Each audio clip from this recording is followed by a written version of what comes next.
नए संकल्प लें फिर से, नए नारे गढ़ें फिर से। उठो संग्रामियों जागो, उठो संग्रामियों जागो। नई शुरुआत करने का समय फिर आ रहा है, कि जीवन को चटक गुलजार करने का समय फिर आ रहा है। चलो अब एक नए अभियान के पदचाप गूंजे, चलो अब एक नए अभियान के पदचाप गूंजे। मौत की सुनसान सोनी वादियों में फिर कि नूतन सर्जना के राग भर दें। शोक गीतों भरी इन घाटियों में फिर दरकती हिमशिलाएं, दरकती हिमशिलाएं। सर्दियों के बाद हरदम ही वसंत आता रहा है। यह प्रकृति की गति रही है, अंधेरे गर्भ में ही रोशनी पलती रही है। अंधेरे गर्भ में ही रोशनी पलती रही है।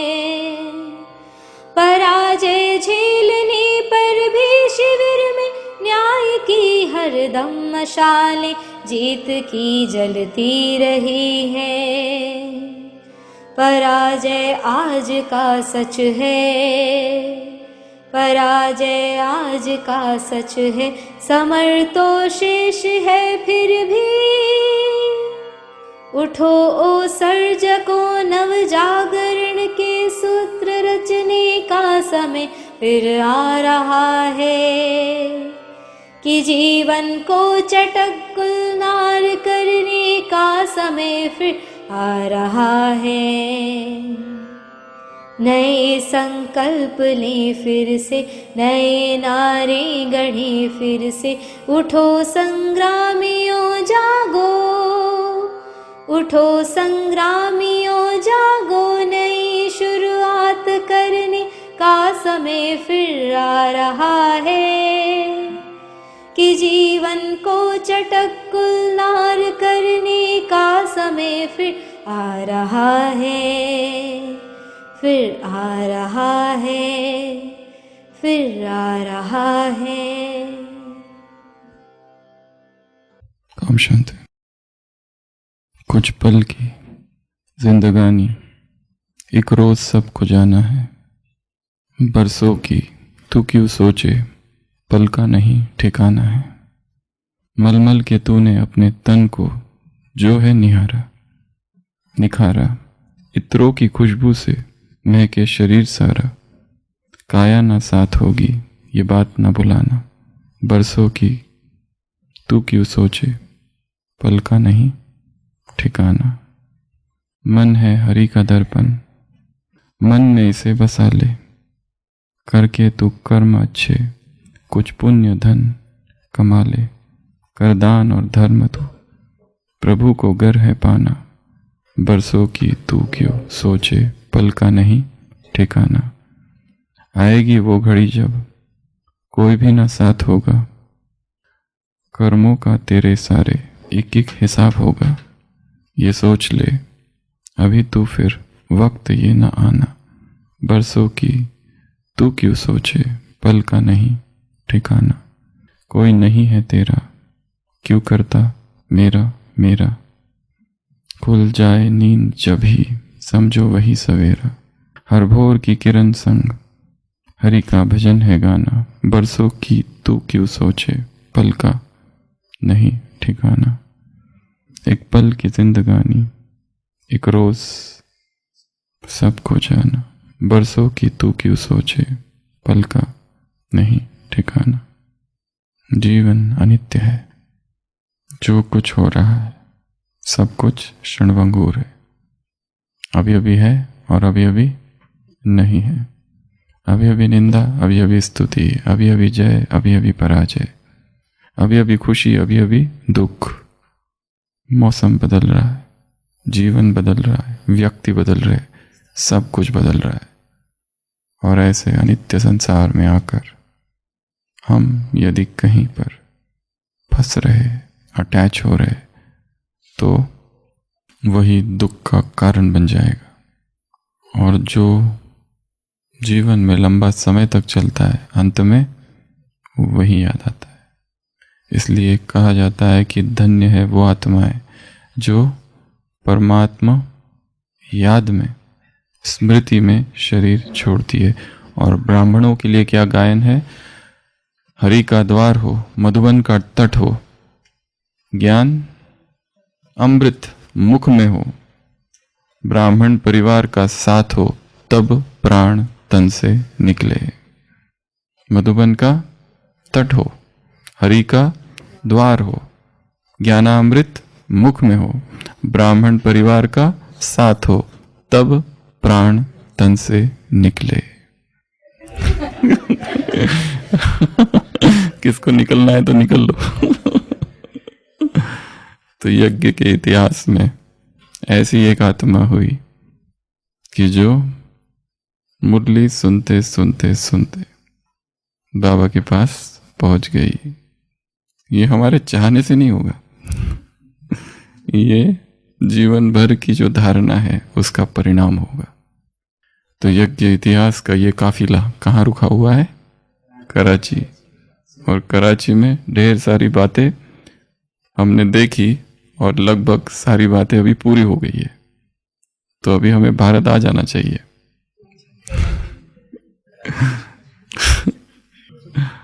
आ जाए या रुके थोड़ा और?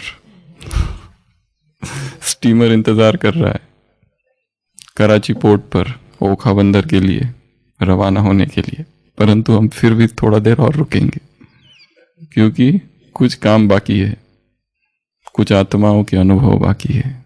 वो भी एक बहुत अच्छा अनुभव है जो आगे हम देखेंगे। जो पूरी ट्रेन की ट्रेन ले ली, कहाँ से? ओखा से आबू रोड के लिए। इतने सारे लोग हैं तो ट्रेन की ट्रेन ही ले ली पूरी। जब मर्जी चाहो चैन खींचो। वो टीसी आके पूछता है चैन क्यों खींची? वो कहते हैं हमको ये जगह पसंद है, हम यहाँ भोजन बनाएंगे, भोजन खाएंगे। वो तो ये जंगल है, यहाँ कहाँ से भोजन खाओगे? वो तो हमारा सब सामान हमारे पास है। तो आगे की कहानी है। तो कुछ आत्माओं के अनुभव अभी बाकी है क्योंकि एक बार आगे बढ़े तो हम पीछे नहीं आएंगे फिर। ठीक है, तो हमारी यात्रा चालू हुई थी भारत के इतिहास से, फिर सिंध के इतिहास, और फिर दादा लेखराज का लौकिक जीवन, और फिर अलौकिक जीवन, वो 7 साक्षात्कार, और फिर एक सत्संग की स्थापना, और सत्संग से बना स्कूल, समिति, स्कूल, और फिर सैक्रिफिशियल फायर, यज्ञ, उसके बाद संस्था। तो 5S। और यज्ञ के इतिहास का एक दूसरा क्लासिफिकेशन भी हमने देखा था। सबसे पहला पीरियड फाउंडेशन ईयर्स, कहाँ से कहाँ तक? 36 से 50 तक, 51 से 59 तक ट्रांजिशन पीरियड, 59 तक, फिर 60 से 69 तक कंसोलिडेशन पीरियड, मजबूत करने वाला पीरियड, 70 से 2007 तक पीरियड ऑफ एक्सपांशन, और 2007-8 से लेके तो अब तक इसको क्या नाम दिया? ट्रांजिशन हो गया। इसको और एक नाम दिया था, द शिफ्ट। इसको कहते हैं द शिफ्ट। यहाँ पे बहुत सारे परिवर्तन हो गए धारणाओं में, विचारों में। उसकी चर्चा बहुत बाद में करेंगे। तो अभी हम चलते हैं वापस फाउंडेशन ईयर्स की ओर। तो एक ऐसी आत्मा की आज चर्चा करेंगे कि जिसने बाबा की याद में मुरली सुनते सुनते आत्म पखेरु शरीर से, पिंजरे से बाहर हो गया। कौन थी ये आत्मा? कौन थी ये आत्मा? ऐसी तो बहुत सारी आत्माएं हैं कि जिनके साथ ऐसा हुआ है। एक भाई सुबह सुबह सेंटर गया, मुरली 7 बजे चालू होती है, 6 बजे बाबा के कमरे में बैठा, देखा अभी तक आया नहीं, तो वहीं पर शरीर छोड़ चुका था सेंटर के अंदर। एक माता को भी देखा होगा, कुछ वर्ष पहले भट्टी के लिए आए, शांति स्तंभ पर योग किया, कमरे में गई और फिर आशीष भाई लेके आ गए हॉस्पिटल, तब तक जा चुकी थी। वैसे ही एक दूसरी मलेशिया मॉरिशस कहाँ थी पता नहीं, मॉरिशस की एक माता आई, पांडव भवन में अचानक कुछ हो गया, लेके आए, 1-2 घंटे में ही चली गई। बाद में उसका बेटा वगैरह आया उधर से, तो उसके बेटे ने कहा मेरी माँ ने कहा था मैं मधुबन जा रही हूँ, वापस नहीं आऊंगी।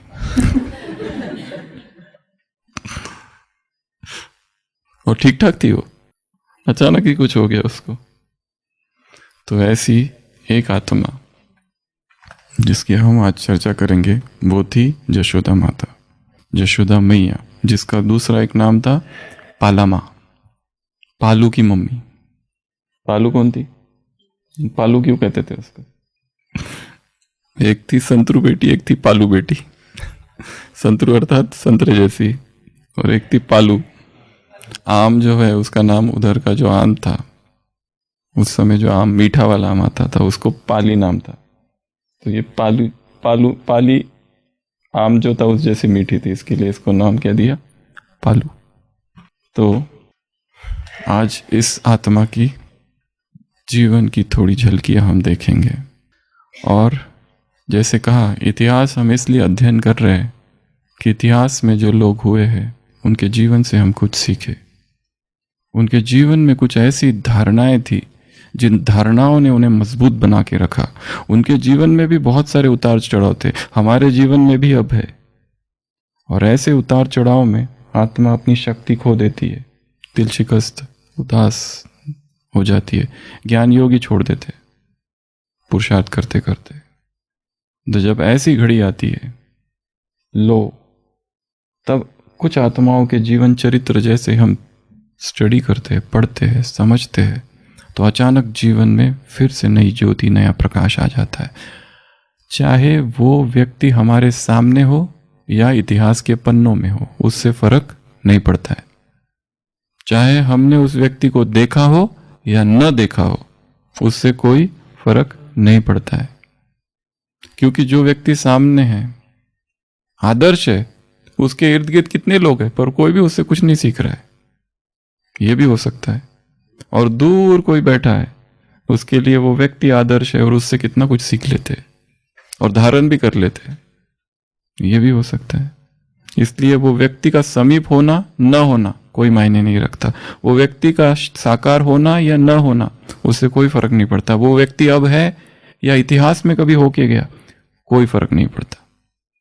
ये उसका जीवन रहा और इससे हम बहुत कुछ सीख सकते हैं। तो ऐसी इस आत्मा, द अनसंग टेल, जिसकी बहुत ज्यादा चर्चा नहीं है, जैसे दादियों की कहानियां सबको बहुत ज्यादा पता है, द अनसंग टेल, जिसकी बहुचर्चित जो नहीं है, परंतु जिसका जीवन निरंकारी जीवन था, त्याग की वो मूर्ति थी, तपस्वी थी। तो फिर से हम चालू करते हैं बाबा के लौकिक जीवन की तरफ। जो ऑफिशियल डेट है वो तो 1984 ही है, भले किताब में 1976 है बर्थ की, पर ऑफिशियल डेट जो है वो 84 ही है, दादा लेखराज का जन्म। तो शादी कब हुई, अभी इसकी डेट क्या है? Any comments? नहीं, वो तो सब ठीक है, क्योंकि इसकी अलग अलग स्टोरीज है, अलग अलग वर्जन्स है, कौन सा सत्य है, परंतु जो सबसे सत्य के नज़दीक है। क्योंकि जो इतिहास हो जाता है कई बार जब वो लिखा नहीं जाता, क्यों यहाँ किसी को टाइम नहीं था और ये इंटरेस्ट भी नहीं था, या उस समय ऐसा कुछ ये नहीं था कि लिखे ये डेट वो डेट, ये डेट वो डेट। पर जो हमने सुनाया था कि बाबा जब दादा लेखराज 15 वर्ष के जब थे तब उन्हें कलकत्ता भेजा गया। इसकी अलग अलग स्टोरीज है, जो बाबा पर मूवीज बनी हुई है उसमें कुछ कुछ और दिखाया हुआ है कि बाबा जब छोटे हैं, वो छोटा बालक अपने पिताजी को ले जा रहा है बैलगाड़ी से और बैलगाड़ी में मृत्यु हो गई। परंतु ये कहानी थोड़ी कहानी जैसे लगती है, ये शायद नहीं हुआ हो, जो सत्य है वो कुछ और है। 50s में कहाँ गए? कलकत्ता भेजा। कलकत्ता ही क्यों भेजा? क्योंकि उस समय भारत की राजधानी कौन थी? कलकत्ता। दिल्ली कब बनी? उसके बाद नहीं, कब? उसके बाद तो बनी, क्योंकि उसके बाद तीसरी तो कोई है नहीं। कब? इतिहास हमने देखा है, स्टडी किया है। 49 स्टडी करो। और एक काम दिया था नालंदा का, ढूंढा कि नहीं? नहीं। समय का अभाव। 1911। तो 15 वर्ष के जब कलकत्ता गए, और कलकत्ता में जहाँ नौकरी थी वो 3-3 साल का टर्म रहता था वहाँ। पहला 3 साल, फिर 3 साल के बाद पहली बार 18 साल की उम्र में बाबा घर गए, पहली सैलरी लेकर। कितनी रुपए थी? 15 रुपये। लमसम सैलरी, 15 रुपये की सैलरी लेके। तो शादी कब हुई? इसका शायद 18 साल की उम्र, एक अध्ययन में 18 साल। और फिर जशोदा की उम्र क्या थी? 9 साल। बाल विवाह, उस समय यही प्रथा थी। अभी एक झलक डालते हैं इनके लौकिक जीवन की ओर। तो सबसे पहली चीज, धर्म पत्नी के रूप में ये कैसे थी? अत्यंत प्रतिव्रता नारी। यहां तक कि बाबा जब नहाकर बाहर निकलते थे तो क्या करती थी? चरणामृत पीना, तिलक लेना। तो उससे ये पता चलता है कितना, तभी से, क्योंकि जो भक्ति में जो कुछ था, फिर जब ज्ञान चालू हुआ वही धारणाएं ज्ञान की धारणाएं बन गई। जो पति के प्रति थी वो परमात्मा के प्रति बन गई। फिर वही निष्ठा, वही हाजी, वही आज्ञाकारी था। जो पहले यहां थी वही उन्होंने ज्ञान का रूप धारण कर लिया। फिर तो पति के प्रति भक्ति भाव जैसे वही परमेश्वर है। एक तो ये बात। दूसरा स्वभाव। दादी पालू निर्मल शांता दादी लिखती है, हमें कभी याद ही नहीं कि हमारी, उसको मैया कहते थे सब, या पाला माँ कहते थे। मैया ने हमको कभी डांटा, हमें कभी याद ही नहीं है। परंतु क्या देती थी? अभी कुछ गलती भी हो जाती थी तो चॉकलेट बिस्किट कुछ दे देती थी और समझाती थी कि ऐसा नहीं करना है। तो वो जो डांटने का स्वभाव है वो कभी था ही नहीं। नहीं तो बच्चे गलतियां करते हैं तो हम क्या करते हैं? डांटते हैं उसको। तीसरा व्रत, उपवास। लौकिक जीवन में ही ये बहुत ज्यादा था। यहां तक कि जो कुंज दादी बताती है अनुभव में कि कुंज दादी और जशोदा 1958 में 14 मास कुंज दादी इनके साथ थी पटना में। तब दादी के बारे में कुंज दादी ने बहुत कुछ सुना उनसे और ये सारे अनुभव लिखे। तो जो लौकिक दाम्पत्य, ये दोनों, जशोदा मैया कहती थी आज ये दिन है तो आज हमें पवित्र रहना है, आज उपवास का दिन है, आज ये त्योहार है, आज वो त्योहार है, आज ऐसा है, कल वैसा है, आज ये है इसलिए प्योर रहना है। बाबा कहते थे कि तुम्हारे 365 दिन ही कुछ ना कुछ त्योहार के है। मतलब कहने का भाव, व्रतों में, नियमों में अपने आप को जैसे कैद कर रखा है, और यह सबसे बड़ी सेफ्टी का साधन है। एक है निरंकुश जीवन जिसमें कोई नियम नहीं है, कोई व्रत नहीं है, कोई नेम नहीं है। यह तभी की साधना है कि हर दिन जैसे एक त्योहार है। आज ये है, आज वो है, आज ये है, कल वो है। और सबसे ज्यादा इनको जो रिस्पेक्ट, जो महत्व कुंज दादी कहती है वो था गुरुवार का भोग। ये ज्ञान में आने की बात है। कभी हम इधर जाएंगे, कभी इधर जाएंगे, कभी इधर, कभी इधर, कभी इधर, कभी इधर। एक बार इतनी बारिश हो रही थी कि ये लोग जब पटना में थे, जो मेन सेंटर था सिटी में, वहाँ प्रकाशमणि दादी और निर्मल शांता दादी थे, यहाँ पर यशोदा मैया और कुंज दादी थे। बारिश इतनी ज़्यादा है कि कुंज दादी ने कहा आज नहीं जाएंगे हम, बारिश बहुत ज़्यादा है। पर यशोदा मैया ने क्या कहा कि आज तो जाना ही है। और जो दूसरी क्लास की माताएं थी उनके साथ वो गई और कहा कि हम कपड़े लेकर जाएंगे, फिर कपड़े बदलेंगे, वगैरह वगैरह। अर्थात भगवान के यज्ञ में जो कुछ भी हो रहा है उसके प्रति सम्मान, रिस्पेक्ट। जैसे उस दिन हमने उसका भी देखा था, किस आत्मा का? जयंती बहन की माता जी। रजनी माता 2 दिन भोग लगाते थे लंदन में। कब? जब वहाँ कोई भी सेंटर नहीं था, कुछ भी नहीं था। 1957 में ज्ञान मिला और तुरंत लंदन चले गए। वहाँ पर उस वातावरण में इस तरह की धारणाएं थी। इसलिए दादी जानकी कहती है जितनी धारणाएं स्ट्रिक्ट उतनी बाबा की मदद मिलेगी। धारणाओं में ही जो कमजोर है उसको मदद का भी अनुभव नहीं होता है। जिसका अमृत वेला ही डगमगा रहा है, जिसका मुरली का चिंतन ही नहीं हो रहा है, बस सुन रहे हैं और छोड़ रहे, उनको मदद कहाँ से मिलेगी? और बाबा से फिर भीख मांगते रहते हैं दिन भर, ये कर दो, वो कर दो, ऐसा कर दो, वैसा कर दो। ये निश्चय की परिभाषा नहीं है। निश्चय अर्थात निश्चय, कुछ भी हो जाए, जाना है मतलब जाना है।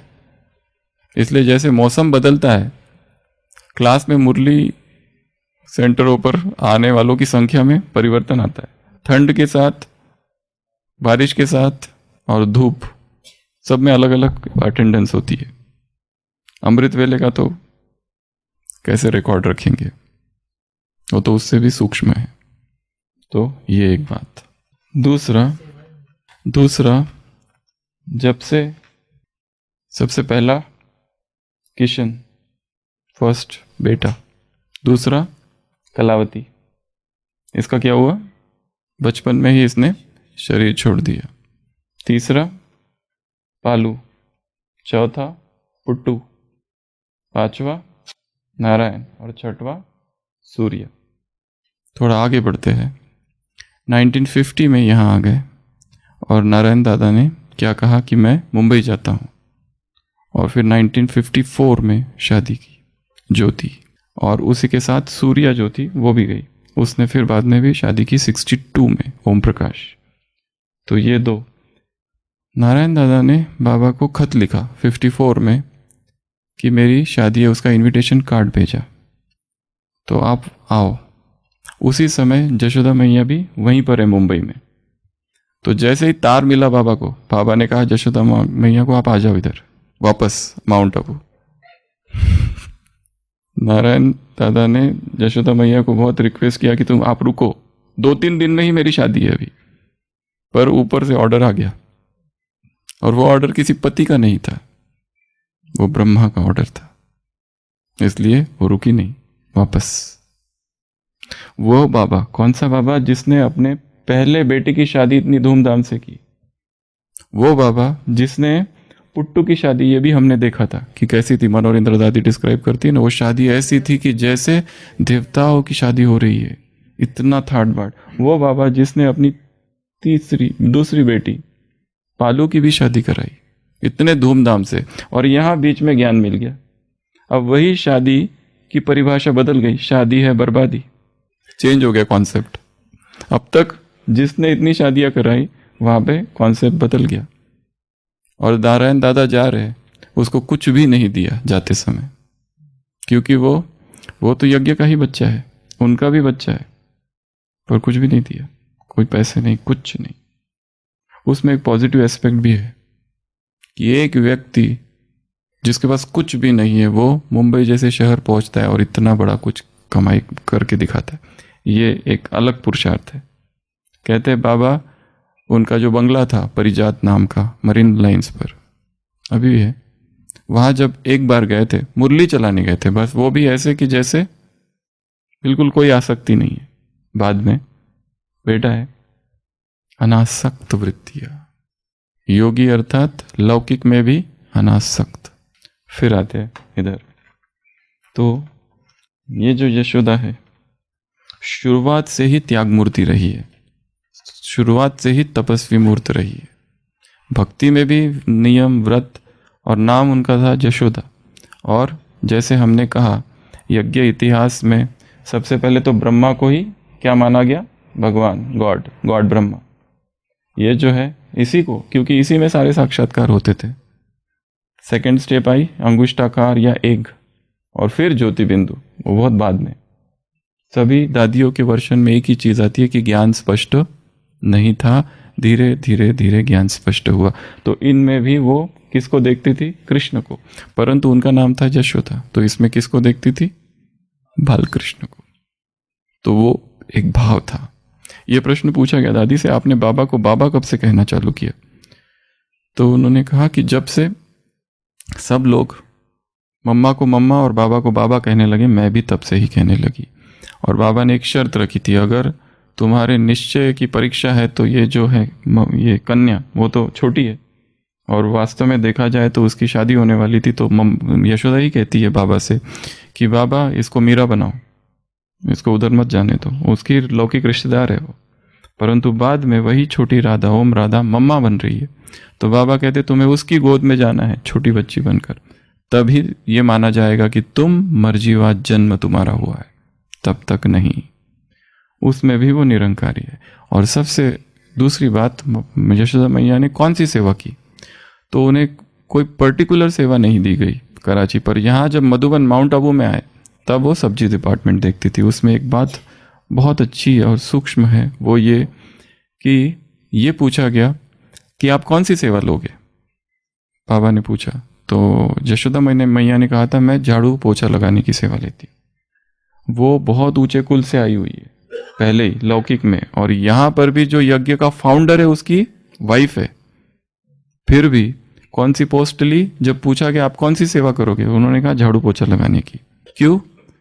उसने कहा अगर मैं कोई दूसरी सेवा लूँ तो मेरे में अहंकार आ जाएगा, ये जो ब्रह्मा है इसकी मैं पत्नी हूं, इसलिए मैं ये छोटी सेवा। ये कितना उसका निरंकारिता है, ऑलराउंड सेवा। कुंज दादी कहती है मैं झाड़ू लगाती थी, वो पोछा, मैं बर्तन देती थी, वो बर्तन मांजती थी। उसको अपना कोई अहंकार था ही नहीं कि मैं ये हूं, मैं वो हूं, कुछ भी नहीं। जैसे साधारण लोग कपड़े पहनते थे, साधारण ड्रेस, वैसे वो पहनती थी। नहीं तो लौकिक में इतने आभूषण, लाखों के गहने रहते थे उसके। यहां आने के बाद एकदम सिंपल भोजन, एकदम सिंपल।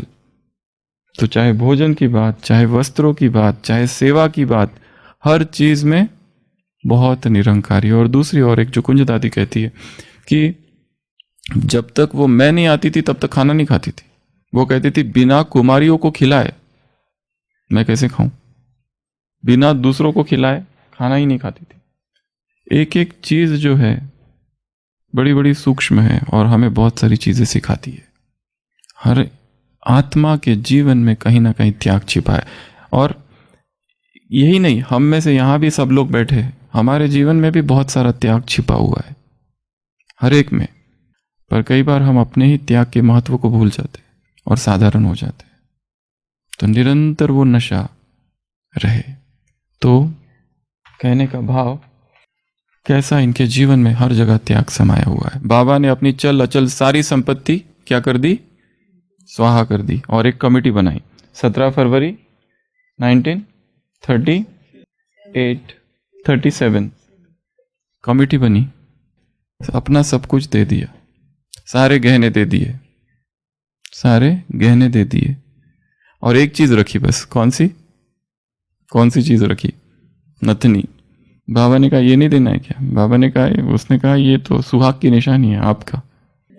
तो बाबा ने कहा मैं खुद भी तो स्वाहा हो रहा हूं यज्ञ में। उसने वो भी निकाल के रख दिया। माताओं का मोह होता है सबसे ज्यादा किस में होता है? गहनों में। गहनों में मोह होता है। क्यों होता है? सतयुग से पहनते आ रहे हैं, आदत है। सोने में ऐसा है क्या जो इतना मोह होता है लोगों को? पुरानी आदत है इसीलिए शायद। तो वो भी निकाल के रख देती है। त्याग, सर्वस्व समर्पण। अपना कुछ भी नहीं, अपने लिए कुछ भी नहीं, साधारण जैसे बाकी सब लोग हैं वैसे हम हैं। मुझे कोई स्पेशल ट्रीटमेंट नहीं मिलनी चाहिए, इसलिए तो वो वाली सेवा चुन ली, झाड़ू पोछा लगाने की। सेवाओं का एक सबसे बड़ा महत्व क्या है? जो हमारे अंदर के अहंकार को तोड़ता है। सेवा का महत्व क्या है? हमारे अंदर के मैं को तोड़ता है। मैं ये हूं, मैं वो हूं, मैं ऐसा करता हूं, मैं वैसा करता हूं, मेरे में ये कलाएं है, मेरे में वो कलाएं है, ये विशेषता है, वो विशेषताएं है। तो जैसे हम कोई भी सेवा करने जाते हैं, हमारे अंदर का जो मैं है उसको तोड़ने का काम ये सेवा करता है। तो यज्ञ में हर प्रकार की सेवा, ऑलराउंडर सेवा धारी बनना है। ये केवल उनको ही नहीं, हमें भी बनना है। ऐसा नहीं कि ये मेरी सेवा नहीं है, ये मेरा काम नहीं है। अगर कोई नहीं है तो सब कुछ करो, सब कुछ। जैसे मेडिकल साइंस होता है, हमने वहाँ देखा है कि वो लोग बहुत जल्दी सब कुछ सीखते हैं। वो जो नए मेडिकल स्टूडेंट्स आते हैं या नए डॉक्टर्स आते हैं जो सब कुछ करने को तैयार होते हैं, और कोई कोई होते हैं जो कहते हैं ना ये मेरा काम नहीं, ये मेरा काम नहीं, ये मेरा काम नहीं, ये वो करेगा, वो करेगा। हम लोगों को याद है जब हम लोग इंटर्न्स थे, सब कुछ करते थे, यहाँ तक कि पेशेंट अगर कोई है नहीं लेके जाना तो पेशेंट को स्ट्रेचर से लेके जाने से लेके सब कुछ, दिन रात। क्योंकि अगर पूरा सब कुछ सीखना है तो कंप्लीट कमिटमेंट चाहिए, हर चीज़। ये नहीं ये मेरा काम नहीं है, मैं वो नहीं करूँगा, सब कुछ। और वहाँ पे हमको सिखाने वाले बड़े डॉक्टर्स कोई नहीं रहते थे। कौन सिखाता था? वो जो मामा और जो मौसी और जो कंपाउंडर, जो 20 साल से है वहाँ पे, 30 साल से, 40 साल से हॉस्पिटल में काम कर रहे, वो लोग सिखाते थे। पर हमने ये भी देखा कि कुछ कुछ ऐसे थे साथी, फ्रेंड्स, डॉक्टर्स, जो उनको बहुत छोटा समझते थे, ये हमको क्या सिखाएंगे। पर हमको लगता है कि सबसे ज़्यादा नॉलेज तो उन्हीं के पास होता है। डॉक्टर्स आते देख के चले जाते। 24 घंटे कौन रहता है पेशेंट के साथ? नर्स रहती है। वो लोग ज़्यादा सिखाते हैं, उनको बहुत गहरी गहरी बातें पता रहती है, छोटी छोटी प्रैक्टिकल डिफ़िकल्टीज क्या क्या होती है वो उन्हें पता रहती है, तो वो लोग बहुत सिखाते हैं। वैसे ही यशोदा मैया जो है वो दिन रात ऑलराउंडर सेवादारी, ऐसी कोई भी सेवा नहीं है जो इन्होंने नहीं की। यहाँ यज्ञ में आए तो सब्जी, जो भी सेवा दी हर चीज़ के लिए हाँ जी, हाँ जी, हाँ जी। और जब हम हाजी करते कोई सेवा के लिए तो वो सेवा करने की शक्ति हम में भर जाती है। पहले ही मना कर दो कि ये मैंने कभी किया नहीं है, मेरे से नहीं होता है, तो ना में एक निगेटिव पावर है और हाँ में एक पॉजिटिव एनर्जी है। वहाँ जाके भाषण दे के आओ। मैं नहीं जाऊँगा, मुझे कभी दिया ही नहीं भाषण, मुझे आता नहीं है। जीसस क्राइस्ट का उदाहरण है। शिष्य आते, वो कहता है जाओ मेरा संदेश सबको दो। वो कहता है हम? आपका संदेश? लोग पहले से ही विरोधी है आपके। जहां हम जाते, जहां आप जाते हो पत्थर मार मार के भगाते, और आप कहते जाके संदेश दो। और हम लोग कौन? वो जो 12 शिष्य थे वो कौन थे? कोई मछुआरा था, कोई नौकर था कहीं पे, ये लोग थे। अब उनको कहां से भाषण देने की आदत? और ये कहता है कि जाओ भाषण दो, वो भी उन लोगों के सामने जो विरोधी है। जीसस क्या कहता है? तुम जाओ बस। क्या तुमको बोलना है ये उस समय दिया जाएगा तुमको, क्योंकि तुम किसका संदेश ले जा रहे हो? मेरा।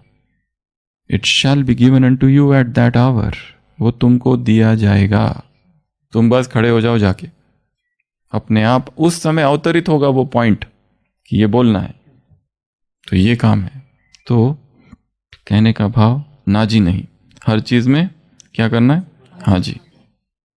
दादी कहती है कि 14 महीने मैं उनके साथ रही, बाद में बीमार पड़े, कैंसर डिटेक्ट हुआ, उसका ऑपरेशन भी हुआ 61, और निर्मल शांता दादी वहाँ उनको देख रही थी। और वहाँ की वो लास्ट घटना है कि एक सुबह निर्मल शांता दादी मुरली पढ़ रहे थे और उन्होंने अपना सिर वहाँ रख दिया उसकी गोद में और वहीं पर शरीर छोड़ दिया, मुरली सुनते सुनते।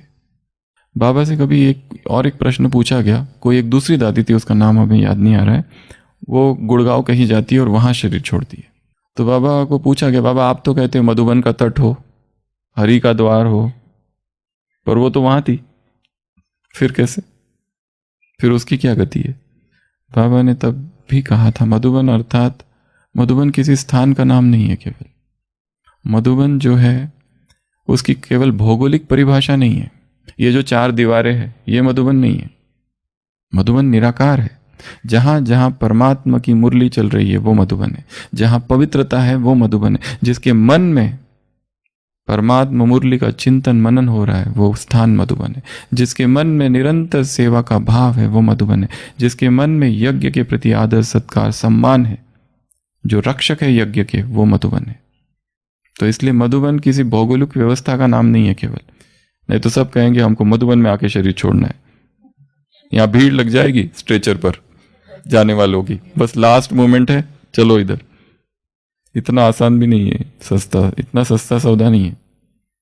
तो पालना की, तो मन की स्थिति जो जीवन भर रहा वो उसी स्थिति में शरीर छोड़ा अंत में। सभी दादियों को भी हमने देखा होगा कि किस भाव में थे वो उपराम जैसे थे संसार से। कोई इस संसार की कोई बात जैसे उन्हें स्पर्श नहीं कर रही थी, ऊपर हो गए थे इस संसार, खेल हो गया था उनके लिए ये सारा। शरीर भी जैसे कुछ है नहीं है, जैसे वो शरीर में थे पर शरीर में थे ही नहीं अंतिम अवस्थाओं में। वो तो बस वो मॉनिटर वगैरह दिखा रहा था बस मेडिकली कि ये आत्मा है, लाइव है, बस बायोलॉजिकल डेथ नहीं हुई है, बाकी उपराम थे देह से। और वो अवस्था भी कब आई? क्योंकि जीवन भर उस अवस्था का अभ्यास किया था, इसलिए। नहीं तो ऐसी अवस्था नहीं आती है। तो कहने का भाव, जीवन भर हम क्या कर रहे हैं। और एक लौकिक में जाते हैं, she was a catalyst. Catalyst अर्थात बाबा की जो इतनी भक्ति थी उसका भी स्रोत यशोदा थी। क्यों? क्योंकि उसका खुद का ही जीवन इतना ऊंचा था, इतना भक्तिमय जीवन था। उसको सारे त्योहार याद है, कुछ भी हो जाए तो आज ये है, आज वो है, आज वो है। इसलिए बाबा के अंदर भी वो भाव जागृत हुआ कि मुझे और आगे बढ़ना है अध्यात्म में, स्पिरिचुअलिटी में।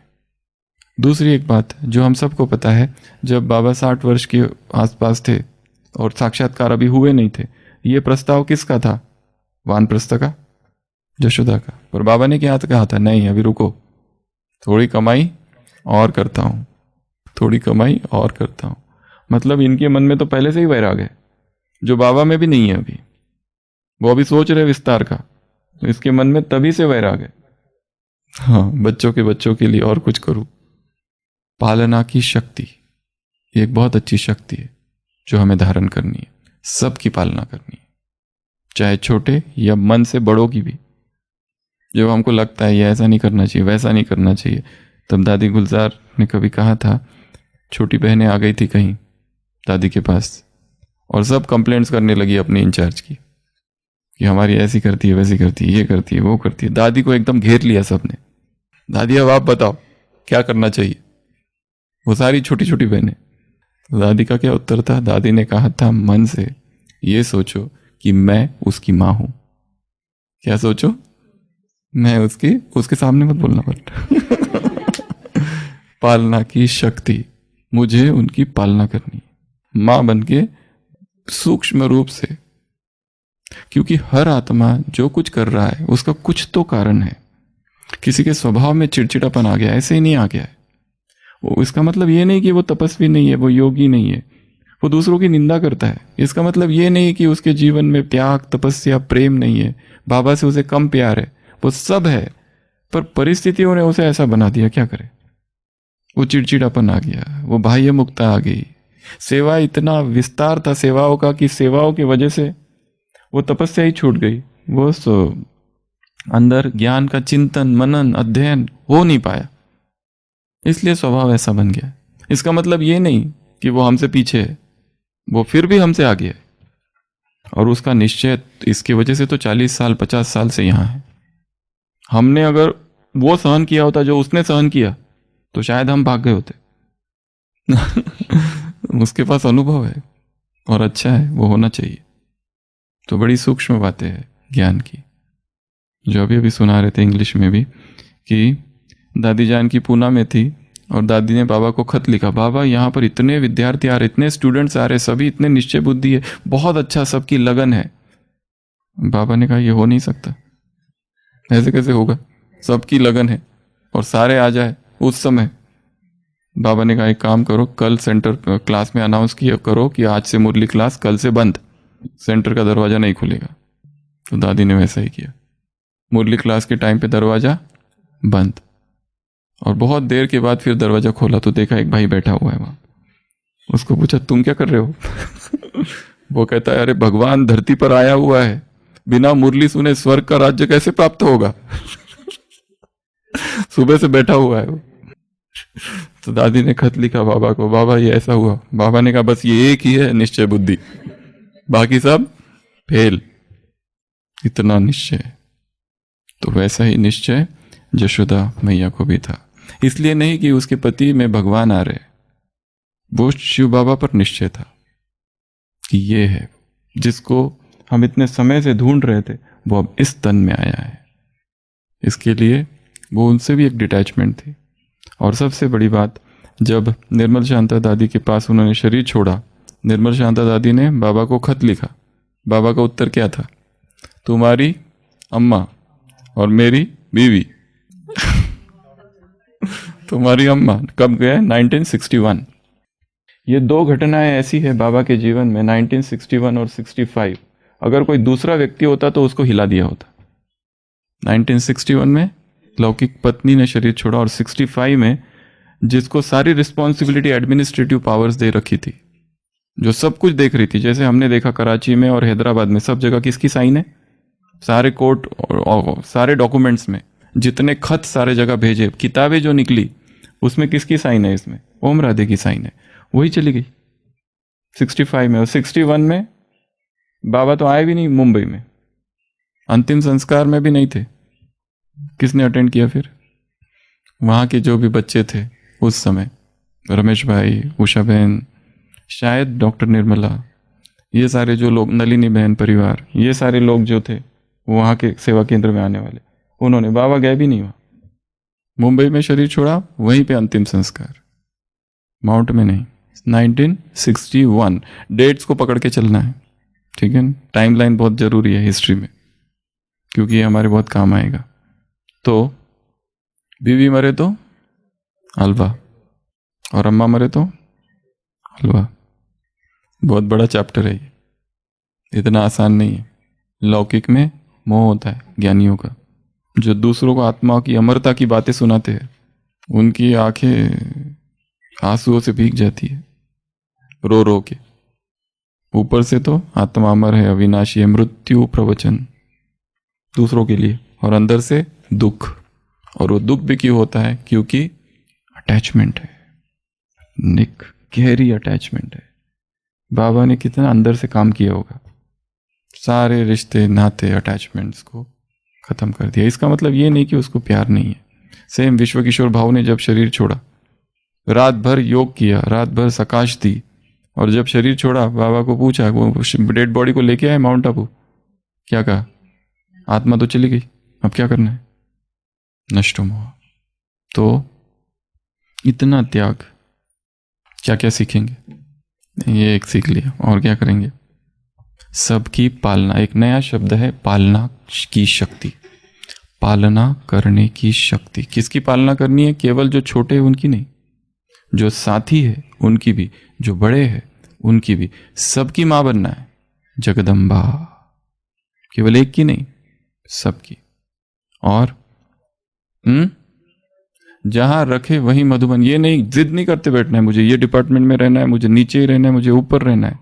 जहां वो रखे, जिस हाल में वो रखे, रहो, वो समर्पणता है। और क्या सीखेंगे? नष्टो मोह। और क्या सीखेंगे? नियम, नेम, व्रत। जो ब्राह्मण जीवन के व्रत है, नियम है, हर चीज, धारणा है, उनको पकड़ के रखना है। और भोजन इनका इतना ज्यादा सिंपल था, सबसे सिंपल भोजन था। भोजन जितना गरिष्ठ, जितना भारी होगा उतना मन भारी होगा, उतना विकारों की जागृति होगी। जितना वो पका पकाया हुआ होगा और जितना उसमें गरिष्ठता होगी, उतना अंदर का राक्षस जागता है। खाते खाते लोभ जागता है, वासनाएं जागती है, और फिर हम सोचते भारी भारी क्यों लग रहा है आज फूड। अगला क्या सीखेंगे? और जो जो बातें बताई फिर रिपीट करना है। क्या सीखेंगे? सभी सेवा करनी है। ऐसा नहीं है मेरी सेवा नहीं है, मैं ये नहीं करूंगी, मैं वो, मुझे बड़ी सेवा चाहिए, किचन वाली सेवा मुझे नहीं करनी है, मैं भाषण देने की सेवा करूंगी। इसमें क्या होता है? भाषण देवा, इसमें ज्यादा ये मिलता है ना, अटेंशन। वो सेवा, ये छोटी सेवा, ये किसी और को भेज दो। कौन आया है? अच्छा वो आया है, क्लर्क आया, हाँ तुम जाके से उसका कोर्स करो। कौन आया? कलेक्टर साहब आए, मैं सेवा उनका कोर्स कराऊंगी। हर एक आत्मा है, ये भूलना नहीं है। और क्या सीखेंगे यशोदा मैया से? हाँ जी का पाठ, जो कहा वो करो, अपने आप सीखने लगोगे। हमें याद है जब हम इंटर्न थे, फर्स्ट इंटर्नशिप चालू थी ऑर्थोपेडिक्स में, फर्स्ट। अभी एमबीबीएस पूरा हुआ और इंटर्नशिप चालू हुआ, कभी कोई पेशेंट हैंडल नहीं किया, कभी कुछ नहीं किया। और अचानक एक रात को एक इमरजेंसी आ गई, एक पेशेंट आया, हेड इंजरी था, पूरा ब्लीडिंग हो रहा था, उसको वेंटिलेटर पे डाला। और उस समय सीटी स्कैन कुछ नहीं था, वो तभी अभी इंट्रोड्यूस हुआ था, ये 2001 की बात है। तो वो पेशेंट को लेके जाना था नागपुर, और हम कहीं और थे 4 घंटा दूरी पर। तो कहा क्या कौन लेके जाएगा? हमने कहा हम जाएंगे। कभी गए नहीं थे, कभी देखा नहीं था, कभी कुछ भी नहीं पता था, कभी हाथ नहीं लगाया था कोई कुछ को, हाँ बोल दिया। और वो पूरी रात यात्रा रही, उसमें बहुत सारी चीज़ें हुई।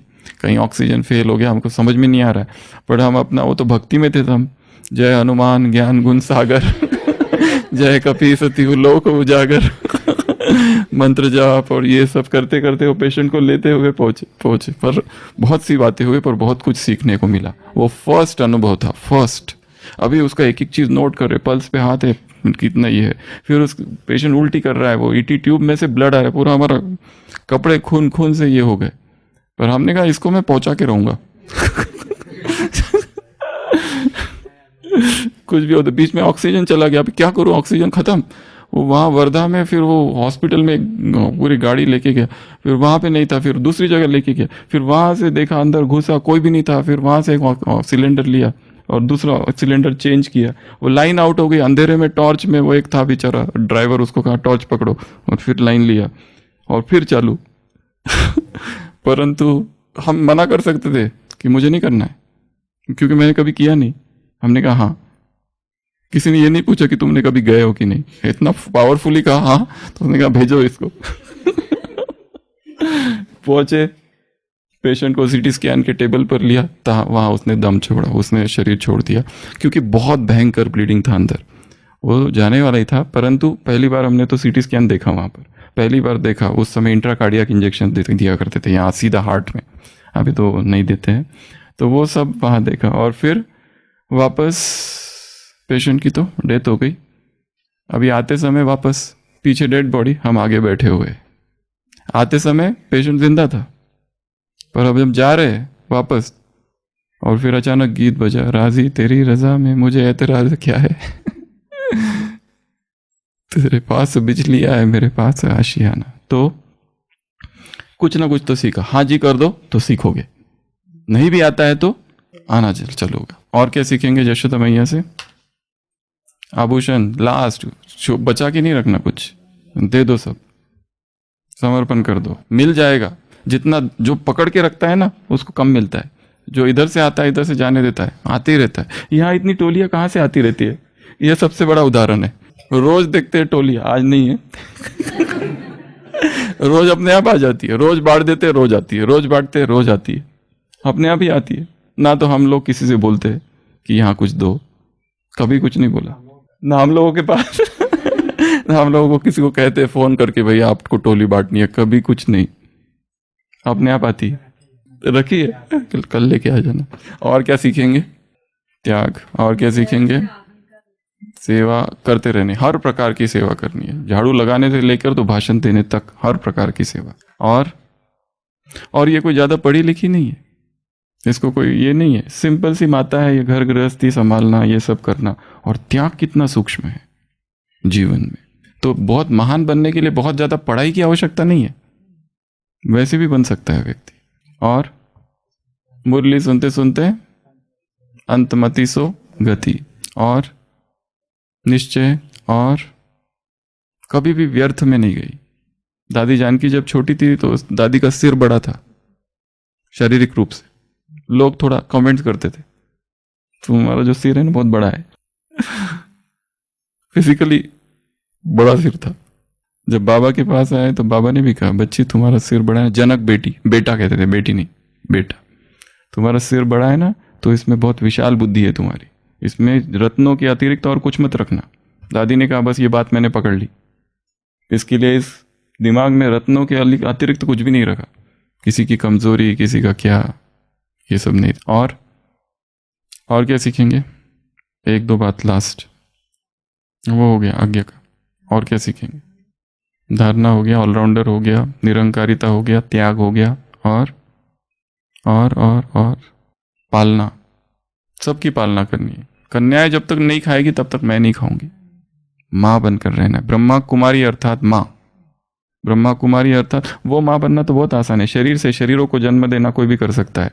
मातृत्व, मदरहुड, ऊंची अवस्था है। मदरहुड एक स्थिति का नाम है, वो तो पुरुष स्त्री दोनों के लिए है। वो मदरहुड, माँ बन के चलना, ये ऊंची धारणा है बहुत। सब मेरे बच्चे, विश्व माता, जगत जननी।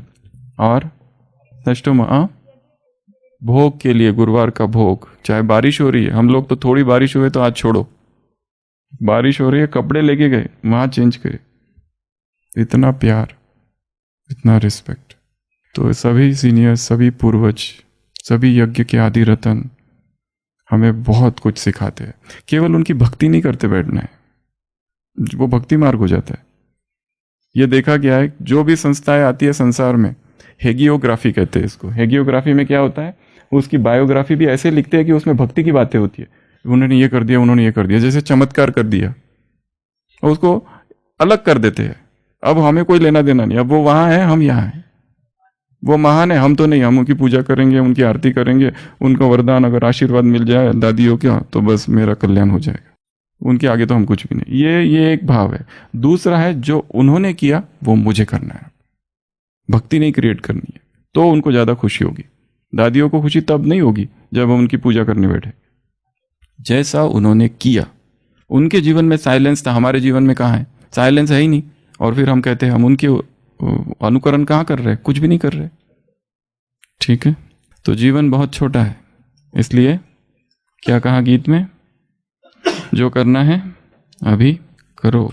कुछ पल की जिंदगानी, एक रोज सबको जाना, बरसों की तू क्यों सोचे, पल का नहीं ठिकाना। मल मल के तूने अपने तन को जो है निखारा, इत्रों की खुशबू से महके शरीर सारा। काया ना साथ होगी ये बात ना भुलाना, बरसों की तू क्यों सोचे, पल का भी नहीं ठिकाना। ओम शांति। कुछ पल की जिंदगानी, एक रोज सबको जाना, बरसों की तू क्यों सोचे, पल का नहीं ठिकाना। कुछ पल की जिंदगानी, एक रोज सबको जाना, बरसों की तू क्यों सोचे, पल का नहीं ठिकाना। कुछ पल की जिंदगानी।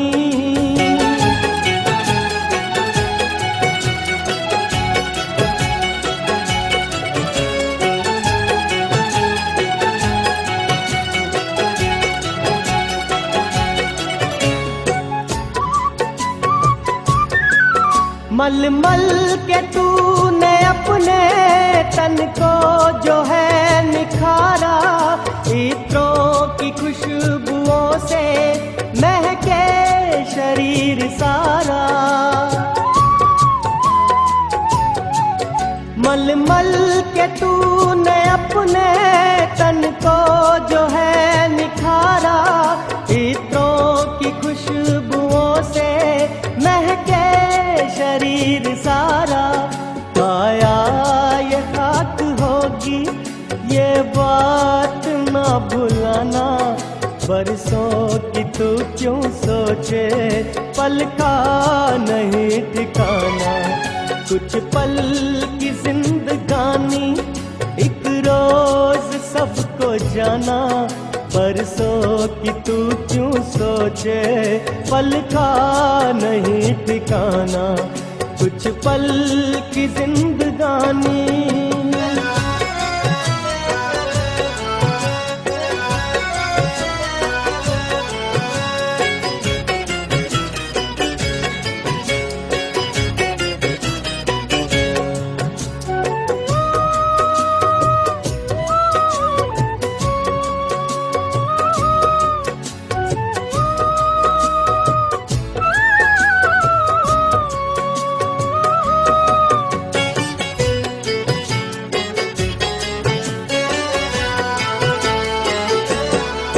मन है हरि का दर्पण, मन में इसे बसा ले, करके तू कर्म अच्छे, कुछ पुण्य धन कमा ले। मन है हरि का दर्पण, मन में इसे बसा ले, करके तू कर्म अच्छे, कुछ पुण्य धन कमा ले।